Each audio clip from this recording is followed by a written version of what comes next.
Star movies தயாரிப்பில் top star Prashanth நடிக்கும் அந்தகன் August 9 முதல் உங்கள் அபிமான திரையரங்குகளில். Your dream vacation to Thailand starts from 19,999 only with GT Holidays. பையன் வந்து நல்லா ஹைட்டாக இருக்கணும், ஃபேராக இருக்கும், சம்பளம் 1.5 லட்சம் தான் இருக்கணும். ஸோ இந்த மாதிரி இவங்களுடைய எக்ஸ்பெக்டேஷன்ஸ் வந்து ரொம்ப அதிகமாக இருக்குது. அவர் வந்து இவங்கள மாதிரி நீங்கள் ஷேடோ பண்ணுங்கலாம் கேட்கல. நீங்கள் வந்து ஒரு 3 வருஷத்து ஆடிட்டிங் ரிப்போர்ட் எடுத்து கொடுத்துருங்கம்மா. அது பையன் உண்மையிலே சம்பாதிக்கிறான்னா எப்படி கண்டுபிடிக்கிறது? பெரிய டவுட்டே வருதுங்க. எந்த மாப்பிள்ளையை கூப்பிட்டு வந்தாலும் வந்து இது வேணாம் அது வேணான்னு உங்கள் அக்காங்க எப்படி வந்து ரிஜெக்ட் பண்ணாங்க, அக்காங்க எப்படி ரிஜெக்ட் பண்ணாங்களோ அந்த பொண்ணு ரிஜெக்ட் பண்ணிட்டு வரும். இந்த சின்ன வயசில் இருக்கிற மாதிரி அந்த சில்மிஷ வேலைகள்லாம் இல்லை. பட் இவங்க 2 பேரும் பேச வர வைக்க இருக்காங்க. அப்புறம் பார்த்துட்டு எனக்கு வந்து புரிஞ்சிருச்சு, அம்மா எப்படிலாம் ரிஜெக்ட் பண்ணாங்கன்னா என் 3 பொண்ணுக்கு நான் ஒரே மாதிரி தான் கொடுப்பேன், இதுக்கு மாற்றி அதுக்கு கொடுக்க மாட்டேன். பட் ஆனால் அது இட்ஸ் குட் கான்செப்டு. ஏன்னா இவங்க கேட்டாலாம் அந்த பொண்ணு தான் ஒரு பதிலுமே சொல்லவே இல்லையே.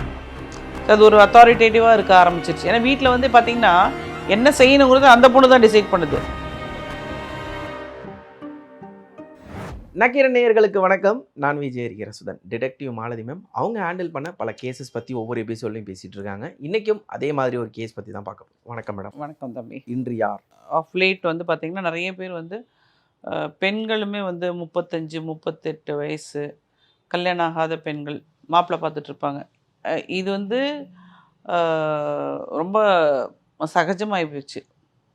அதனால் வந்து யாரும் வந்து ஒரு டவுட் பண்ணுறதில்ல, இவங்களுக்கு எதாவது அஃபேர் இருந்திருக்குமோ அந்த மாதிரிலாம் யாரும் டவுட் பண்ணுறதில்ல. வீட்லேயும் சரி பொண்ணுக்கு மாப்பிள்ளை பிடிக்கல, ஸோ இந்த மாப்பிள்ளை தேடுறது இந்த விஷயத்தை பற்றி நம்ம நல்லா பேசலாம். இது என்னென்னா நிறைய கண்டிஷன்ஸ்.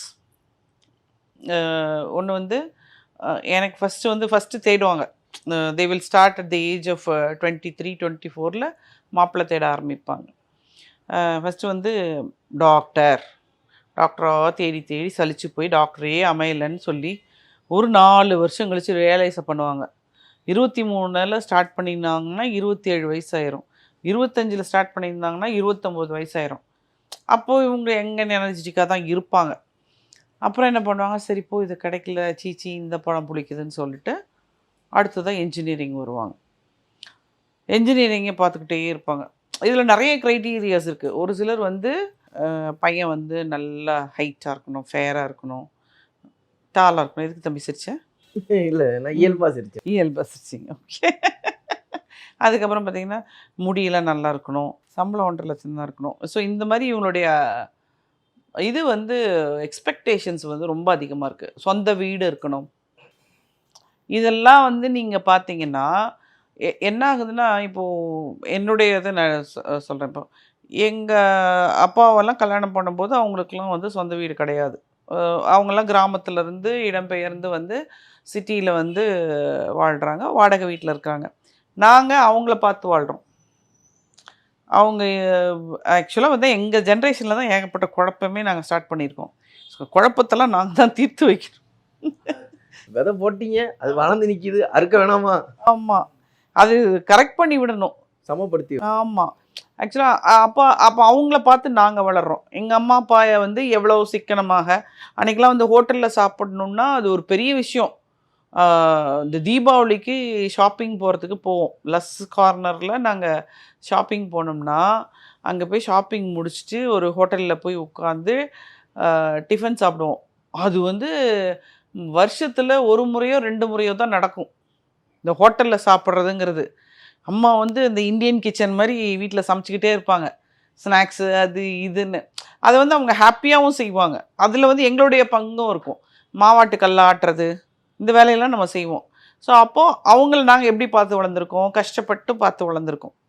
அவங்க எவ்வளோ கஷ்டப்பட்டாங்க, நம்ம அதை நாங்கள் வந்து என்ன பண்ணிட்டோம், வி ஹாவ் டு பி ஏன்னோ ஒரு பெரிய ஆளாகணும் அப்படிங்கிற ஒரு வைராக்கியத்தில் நாங்கள் வந்து நல்ல வேலை பார்க்க ஆரம்பிக்கிறோம்.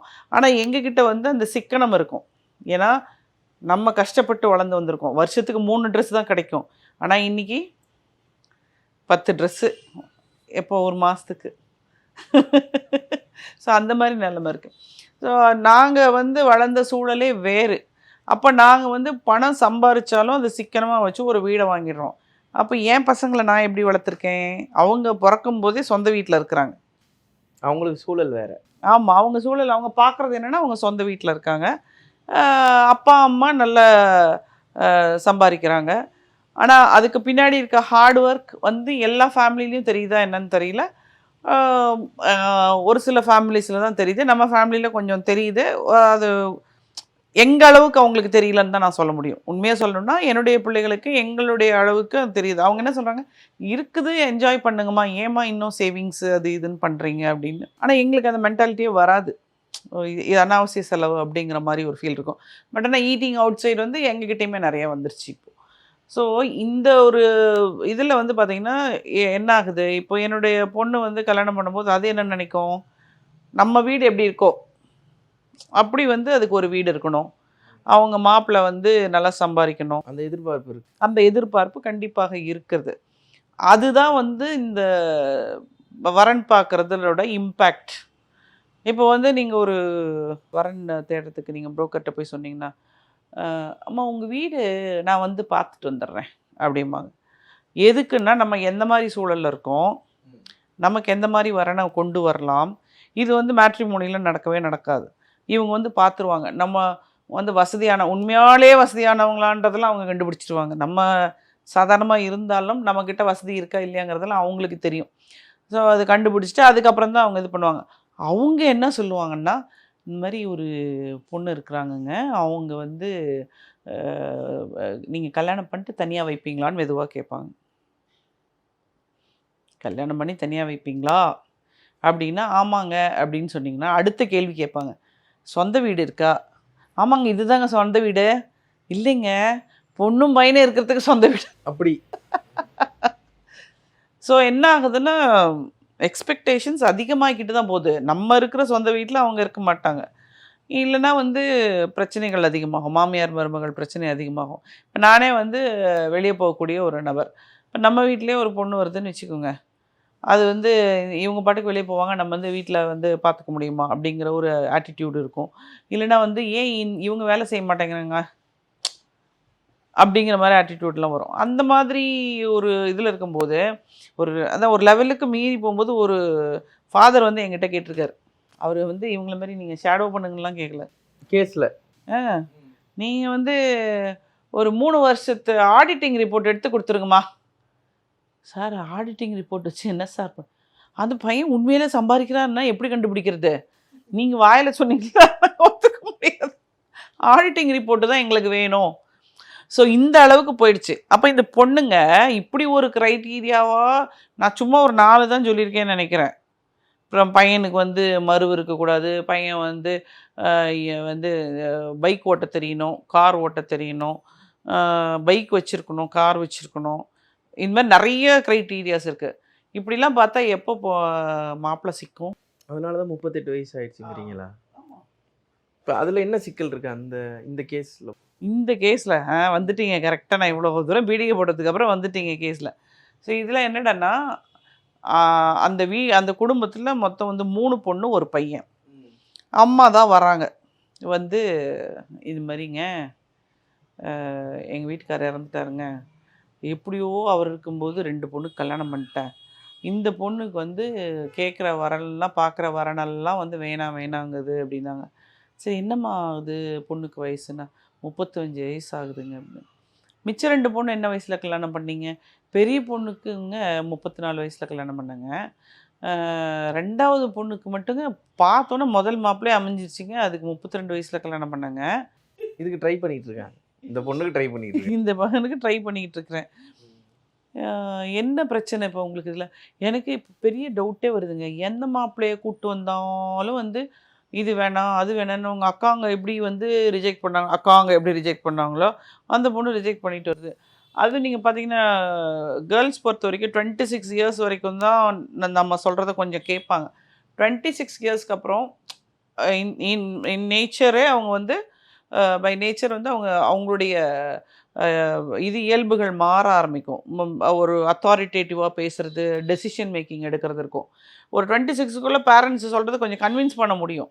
26க்கு அப்புறம் அவங்க என்ன சொல்கிறாங்களோ நீங்கள் கேட்கணும்.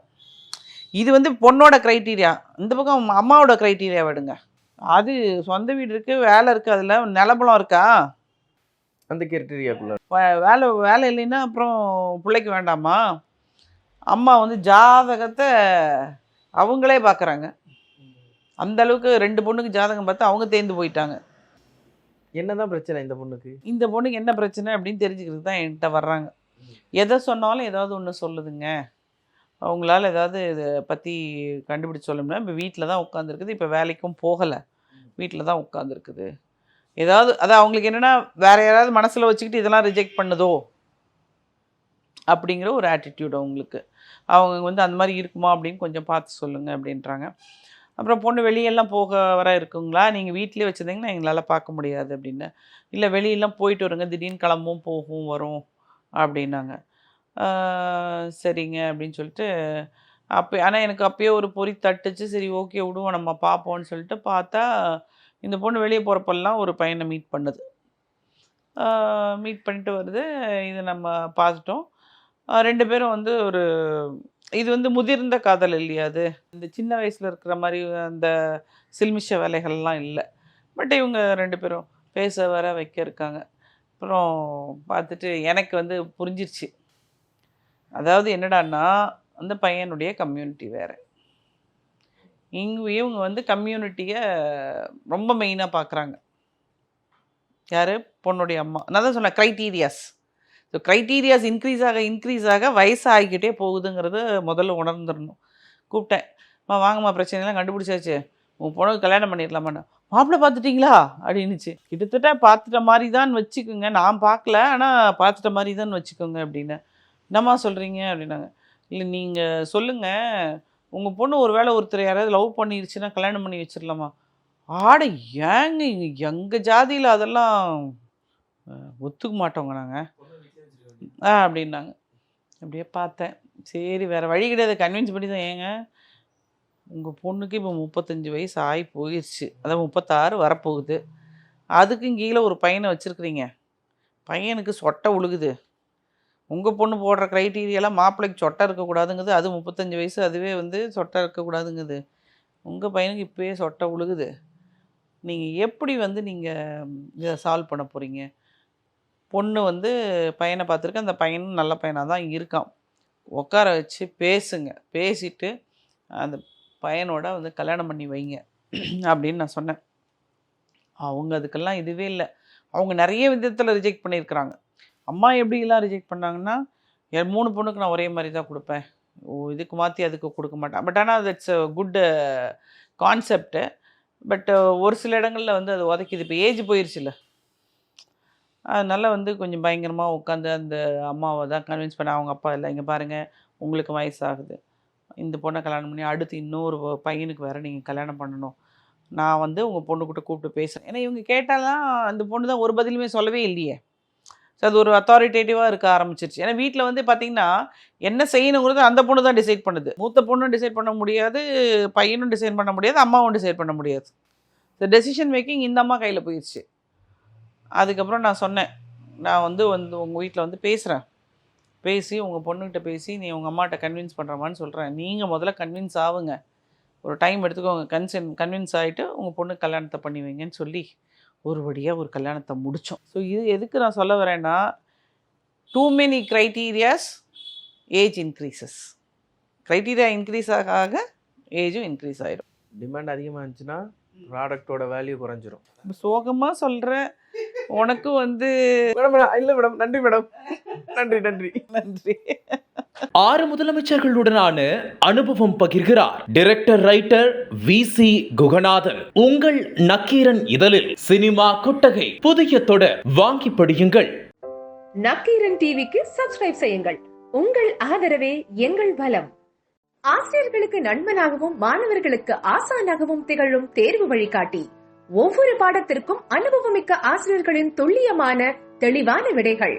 CNC இருக்கு, தேர்வு பயம் எதற்கு? இது தீரன் பப்ளிஷிங் ஹவுஸ் விற்பனை வெளியீடு.